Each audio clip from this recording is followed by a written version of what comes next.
On le connaît pour ses amitiés comme John Lennon ou pour avoir créé le festival de White en 1970. Rick Evers s'est posé un peu et a créé une marque de matériel audio et notamment des enceintes portables. Là-dessus, il doit rivaliser avec Beats Audio, connu notamment pour ses savants coups marketing. Alors voici la Riva S, qui est une enceinte portable primée au CES de Las Vegas dans la catégorie Innovation, et c'est le test tech de la semaine.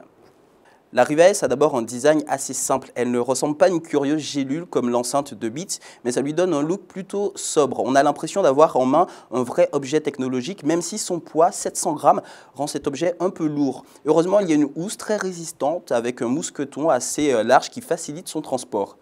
Les boutons tactiles à la surface du Riva S sont agréables et le temps de latence quand on appuie dessus est assez réduit. Alors c'est peut-être un détail, mais la Riva S a une petite languette détachable pour protéger la connectique et c'est idéal pour les pique-niques, notamment sur l'herbe humide, d'autant que la Riva S a un système de protection waterproof. Alors on essaie d'envoyer quelques éclaboussures dessus, mais on ne l'a pas enfoui totalement dans l'eau puisqu'on écoute rarement de la musique au fond d'une piscine.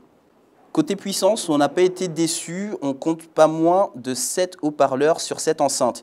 La puissance d'amplification est de 30 watts répartie sur 3 canaux. En clair, dans un petit espace, on peut très facilement mettre dans l'ambiance, le son va jusqu'à 92 décibels. À l'extérieur, en revanche, ça restera plutôt une musique de fond.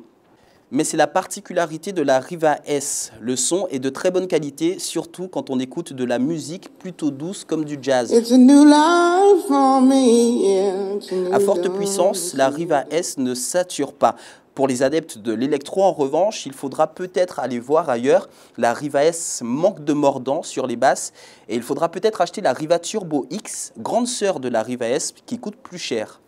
Le prix justement, la Riva S coûte 249 €. Alors c'est un peu cher, mais c'est toujours moins cher que la Beats Pulse Audio qui coûte 259 €. Mais ça reste une enceinte très haut de gamme et le créateur Ricky Farr dit qu'elle est conçue pour étonner et c'est plutôt réussi.